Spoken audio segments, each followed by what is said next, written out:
Hey there, welcome to the garage. I'm on a little bit of a field trip today. It looks like we're adding another Jeep to the family.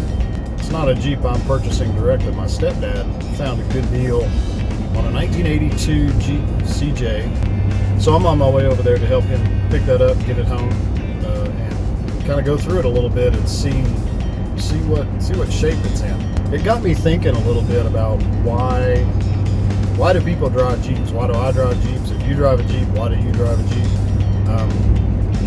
And there are different reasons. You've heard the saying, it's a Jeep thing. And it really is. If you've never driven a Jeep, then it probably doesn't make sense.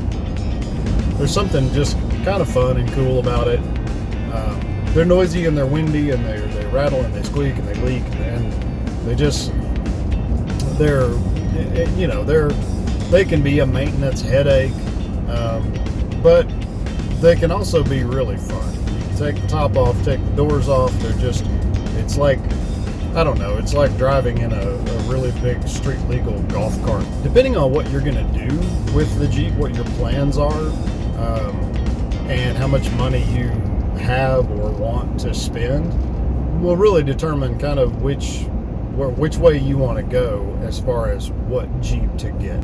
You're going to spend money no matter how you do it. Either you're going to spend money on the maintenance of an older Jeep, or you're going to spend just money on purchasing a newer Jeep that doesn't require as much maintenance. Although it can be argued that they all require a fair bit of maintenance. So just to get that out of the way, owning a Jeep is not really it's not really an economically friendly hobby.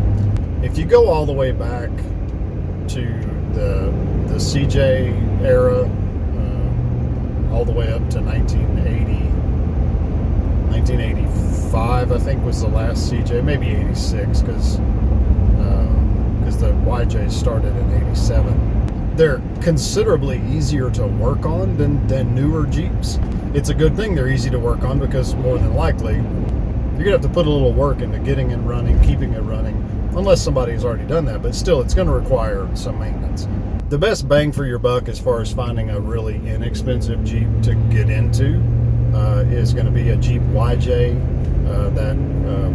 The rate they started in 1986. No. I think they came out first year was 1987, and then they went all the way through 95. Still pretty easy to work on. They are going to require a lot of work. You've seen my videos with the 88 that I've got. It's drivable. It has a lot of things that need to be done to it. I certainly wouldn't jump in it and go cross country in it, but it's fun to drive around and just kind of tinker with. The next step up from that is going to be the Jeep TJ models. Those started roughly 97, 98 off the top of my head and went all the way through 2006. My personal opinion, the Jeep TJs are still hands down the best overall looking Jeep that they've ever made. I don't know. I can't really put my finger on exactly what it is, but to me, the look of a TJ is more appealing than any other Jeep. And if you can find, you'll pay a little bit for it.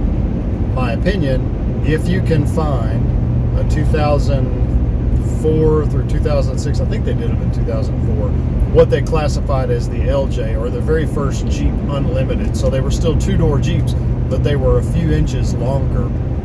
And you can tell because there's a space behind the door, about between the door and the rear fender. It's kind of extended there in the middle. And they didn't make a lot of those, but if you can find one and you want to spend the money on it, for my opinion, that was absolutely that was one of the best looking Jeeps that they ever made.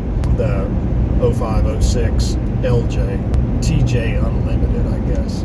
Then going on to 2007 and 8, I guess they started the early JKs. And the only real downside, the JKs were nice Jeeps. The only real downside that I'm aware of is that the first few years, 07 through 2011, came with the 3.8 liter, basically the minivan, Dodge minivan engine, I think. starting in 2012, the JK, they went to the 3.6 liter Pentastar, I guess, engine. And that 3.6 liter continues today all the way through the JLs. But the later years of the JK, starting in 2012, going to 2018 and maybe into 19, I'm not sure. Somebody correct me there. The JKs in those years with the 3.6 were much more reliable. And then you get into the JLs, you're starting to talk about some fairly significant money for a Jeep. Those are rolling off the lot. If you want to buy a brand new one, those are rolling off the lot. I think they're going to start in the mid 40s and go on up from there. I don't know how comfortable I would be paying $50,000 for a vehicle and then taking it off-road. Unless you just got money to burn, that's a pretty high risk of damaging a fairly expensive vehicle. So I guess my whole point is that depending on where you want to spend the money, you're going to spend the money on a Jeep, whether you buy a really expensive newer one that has all the bells and whistles, super comfortable to drive. They still have the fun factor of a Jeep. You can take all the stuff off and just kind of drive naked, so to speak. Or you can spend considerably less money on an older Jeep, and then know that you're gonna have to put a little money and a little elbow grease into getting it running and keeping it running. So there's a balance there. It really all depends on what you want to do with it. You know, a lot of Jeep people like to knock them all crawlers. Somebody will have a really expensive, nice dressed out Jeep, lift it up, and they never take it off road. They just like driving a cool looking Jeep. Okay, I don't have a problem with that. If that's what you want to do, go for it, man. If you're the kind of person that you're not really worried about what it looks like, you just want to get out and do some hardcore off-roading, then don't spend the money for a really nice one, man. Get an older Jeep you don't mind beating up. So, because it's going to get broken. If you spend very much time with your Jeep off of pavement, something's going to break. That's just the way it is. I'll stop rambling now. I've kind of gone through the history of Jeeps as I understand them and kind of my opinion on the different models. So go out and get you a Jeep, have some fun. I'm going to continue this drive and we'll go pick up this CJ and see what it looks like. So here we are. This is the 1982 CJ7. It's now in the family.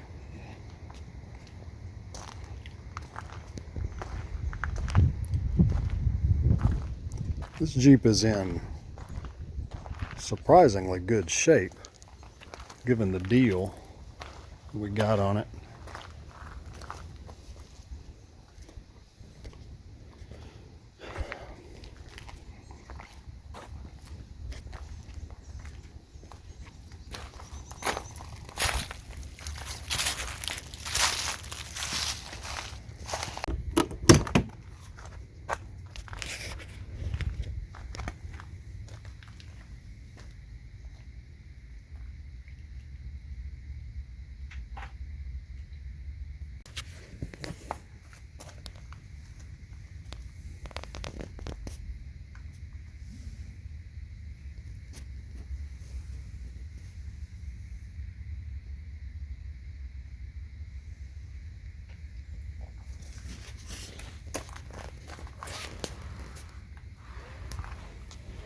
New alternator, new radiator, new distributor, crappy O'Reilly battery, custom aftermarket overflow.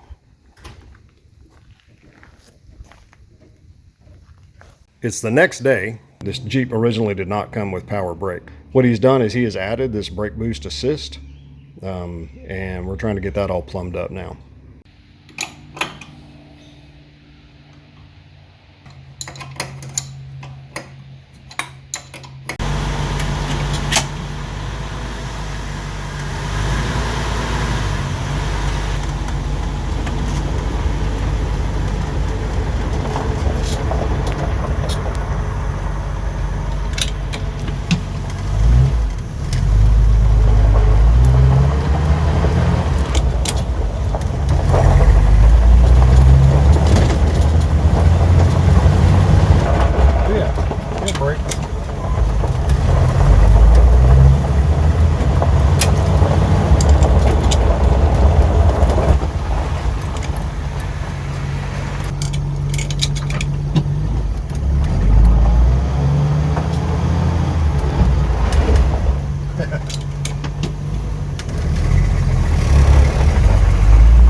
that's where we got on that CJ. It's a cool Jeep. It's fun to drive. I like it. It's had a lot of work done on it. Just like any old Jeep, little TLC, you know, they take a little work to get them the way you want them. Check back with me. I'll try to do some other videos on this Jeep if I can, as things progress on it. Other than that, a big shout out to my subscribers. I appreciate you guys and you helping me grow the channel. That's cool. As always, I appreciate you watching, and I will see you next time. Thanks. Bye.